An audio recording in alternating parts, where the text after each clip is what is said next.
Hi everyone, this is our channel Around My Story. Please like, share and subscribe.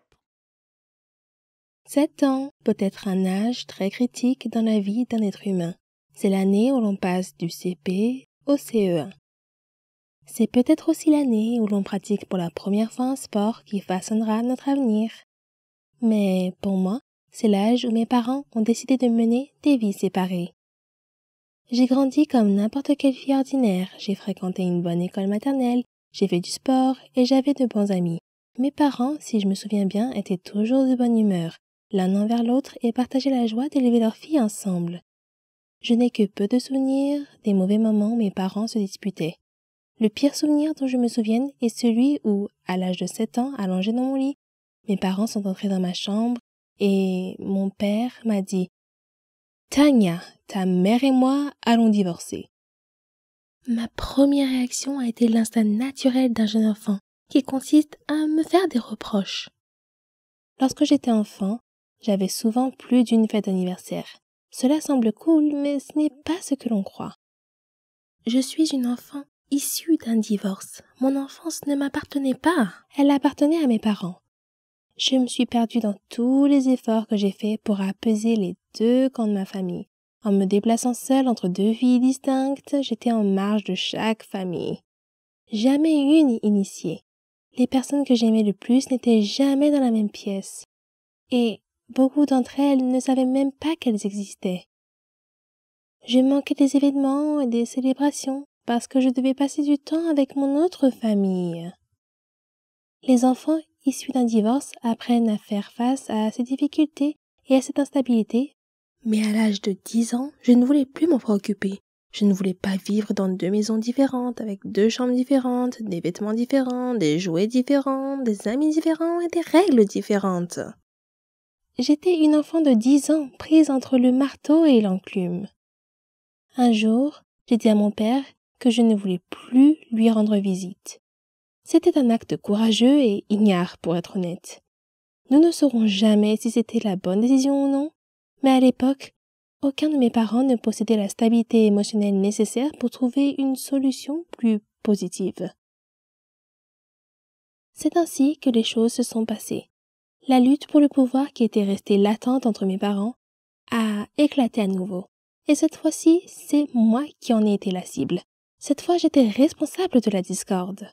Dans une maison, on me blâmait. Dans l'autre, j'étais une victime. Et il n'y avait plus de fêtes d'anniversaire multiples. Au lieu de cela, il y avait la stabilité et la cohérence dans une maison, la colère et l'évitement dans l'autre. Les choix entraînent des conséquences et, au fil du temps, j'ai perdu le contact avec la famille de mon père. Il est difficile de rester en contact avec des personnes liées à quelqu'un que l'on a repoussé. Des cousins avec lesquels je jouais ont été rayés de ma vie. Nous ne nous sommes plus jamais rendus visite. Était-ce parce qu'il était préférable de garder les liens coupés? Ou était-ce ma punition pour avoir été une horrible enfant? Tout ce que je connaissais, c'était le silence et la perte. Au début de mon adolescence, ma mère s'est remariée et j'ai rencontré de nouveaux cousins. J'ai appris de nouvelles traditions de Noël et je me suis assise à la table avec des nouveaux enfants.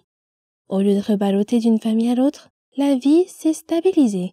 Même si je n'avais des nouvelles de mon père qu'une ou 2 fois par an, la vie était relativement stable. Mais les choses ont changé à nouveau lorsque ma mère et mon beau-père se sont séparés au cours de ma première année d'université. Je tentais de rester en contact avec les membres de ma famille chaque fois que je rentrais chez moi pour les vacances. Encore une fois, j'essayais de faire plaisir à tout le monde, alors que l'anxiété envahissait mes pensées. Avec qui dois-je passer le réveillon de Noël? Dois-je rendre visite à telle ou telle famille? Seront-ils offensés si je ne prends pas le temps de les voir? Seront-ils offensés si je n'apporte pas de cadeaux? J'aurais aimé que tout le monde vienne me rendre visite. Mais cela n'aurait pas très bien marché chez ma mère.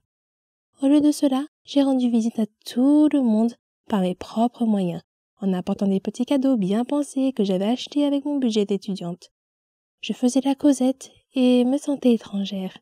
J'étais toujours l'invitée gênante, jamais l'hôte chaleureuse. Pendant les 10 années qui ont suivi ma sortie de l'université, j'ai vécu loin de chez moi.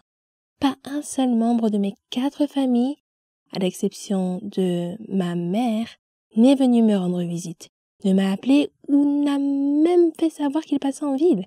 Pourtant, chaque fois que je rentrais chez moi pour Noël, je programmais des visites, j'achetais des cadeaux et je prenais le temps de voir autant de personnes que possible. Je faisais cela pour qu'ils se sentent bien, pas moi. Il y a 2 ans, j'ai déménagé et je vis désormais à moins d'1 journée de route de mes 4 familles, de leurs nouveaux conjoints et de leurs jeunes enfants. Nous sommes tous connectés sur Facebook, mais ma mère est toujours la seule personne qui m'appelle ou me rend visite. Lorsque j'entends dire qu'un membre de la famille est passé par la ville mais n'a pas appelé, cela m'attriste. Mais je me rends compte qu'ils n'appellent pas parce qu'ils ne me connaissent pas vraiment. Pour eux, je n'ai jamais été une personne fixe. Je n'étais là que pour quelques Noëls par-ci et par-là. Bien qu'ils soient ma famille, je n'ai jamais été la leur. Ils ne savent pas qu'ils ne sont qu'une des nombreuses personnes réparties dans 4 familles différentes avec lesquelles je n'ai pas pu rester en contact. Parfois, le divorce nous disperse trop pour que nous puissions nouer de véritables liens familiaux durables. Cet été, je vais me marier et fonder une famille. J'essaie de ne pas avoir trop d'attentes. Je sais qu'aucune famille n'est parfaite, mais mon futur mari est le roi du contact avec les gens. Il est persévérant, charismatique, indulgent et loyal. Il m'apprend le sens du mot famille. Ensemble, nous apprendrons à nos enfants à se tendre la main avec compassion et à se soutenir mutuellement dans les moments difficiles. Je me languis de joie et d'amitié avec ma nouvelle famille et j'ai l'intention de faire tout ce qui est en mon pouvoir pour rester mariée. Vous savez, parfois la vérité est encore plus étrange que la fiction, surtout si vous avez un sombre secret dans votre vie qui vous mettra en danger s'il était révélé. C'était mon cas. Et voici mon histoire. Je m'appelle Charlotte et j'ai 17 ans. Je vis avec ma mère. Mon père est décédé avant ma naissance, alors ma mère a dû m'élever toute seule. Ma mère savait tout de moi. Mes études, mes amis. Elle avait certaines règles que j'étais censée suivre. Par exemple, il était interdit de manger à l'extérieur, je ne pouvais pas être amie avec quelqu'un sans qu'elle sache tout sur lui avant, etc. Je trouvais ces règles assez paranoïaques, et je lui ai demandé pourquoi elle imposait de telles restrictions pour que je me fasse des amis. Elle m'a répondu simplement que, de nos jours, on ne peut faire confiance à personne. Mais ce n'était pas une réponse très satisfaisante. Et quand je lui ai demandé ce que cela signifiait, elle n'a rien dit de plus. En grandissant, ces règles me déconcertaient encore plus, et je ne pouvais pas m'empêcher de me demander si elles avaient un rapport avec mon père, dont je ne savais rien. Maman disait toujours qu'il était un trouble-fête, et elle me disait que tout serait clair pour moi avec le temps. Un jour férié, j'ai rejoint un nouveau groupe. Nous avons fait beaucoup de concerts. C'était génial! J'étais douée pour jouer de la musique et chanter. Quand nous sommes allés camper, nous avons rencontré des étudiants d'autres pays. Nous nous sommes fait beaucoup de nouveaux amis et nous nous sommes amusés ensemble. Nous avons même eu la chance d'accroître la notoriété et la réputation de notre groupe. Après notre première représentation au camp, une fille asiatique s'est approchée de moi et m'a serré dans ses bras en disant « Charlotte, tu m'as beaucoup manqué !» Prise au dépourvu, j'ai demandé « Est-ce que je te connais ?» Elle m'a encore surprise en disant « Tu ne me reconnais pas ? Je suis Marie, ton amie !» J'ai souri et j'ai répondu « Tu dois te tromper, je ne te connais pas. » Après avoir insisté sur le fait qu'elle était bien mon amie, elle s'est excusée et est repartie en courant rejoindre ses amis. Bizarre. Maintenant que j'y pense, j'ai souvent eu l'impression étrange que quelqu'un m'observait partout où j'allais. J'ai essayé de me débarrasser de ce sentiment à plusieurs reprises, mais je n'ai jamais pu. Je me disais simplement que ça devait être mon imagination. Ce soir-là, nous sommes tous allés faire une excursion dans la jungle. Il faisait très sombre. J'étais séparée du groupe et je me suis retrouvée seule, entourée d'arbres. J'ai appelé mes amis, mais personne ne m'a entendue. Soudain, je suis tombée sur quelqu'un. Une fille, semble-t-il, et je me suis excusée. Quand je me suis retournée pour la regarder, j'ai été choquée de voir moi-même, ou mon double. C'était comme si je me regardais dans un miroir. « Qui es-tu » ai-je demandé. « Je suis Charlotte » a-t-elle répondu simplement. « C'est impossible. Je suis Charlotte » dis-je avec assurance. « Es-tu avec nous ici au camping ?»« Oui » dit-elle. Je lui ai demandé quel était le chemin du retour vers le camping. Elle a indiqué une direction et nous sommes repartis. Alors que nous marchions, son téléphone a sonné. C'était son père. Il était inquiet pour elle et voulait s'assurer qu'elle allait bien. Nous sommes arrivés à nos tentes sans incident et j'ai dit « C'était vraiment agréable de te rencontrer, Charlotte. Je te verrai demain ?» Je ressentais une forte connexion avec cette fille pour une raison quelconque. Puis je me suis rendu compte que j'avais oublié mon sac et je suis allée le chercher. Et de nouveau, j'ai eu ce sentiment inquiétant d'être observée. Soudain, quelque chose me frappe à la tête. Quand je me suis réveillée, je me suis retrouvée assise dans une voiture entourée de personnes portant des lunettes de soleil et j'étais vraiment effrayée. « Qui êtes-vous » ai-je demandé. « Et qu'est-ce que vous voulez de moi ?» Un homme m'a dit que mon père était la raison pour laquelle il m'avait kidnappée. Quand je lui ai répondu que mon père était mort il y a longtemps, il a juste ri. Puis il me pulvérisa quelque chose au visage et je perdis connaissance. Quand je me suis réveillée plus tard, l'autre Charlotte était attachée à côté de moi. L'un des hommes semblait confus de voir moi et a demandé à son patron laquelle de nous était la fille qu'il cherchait.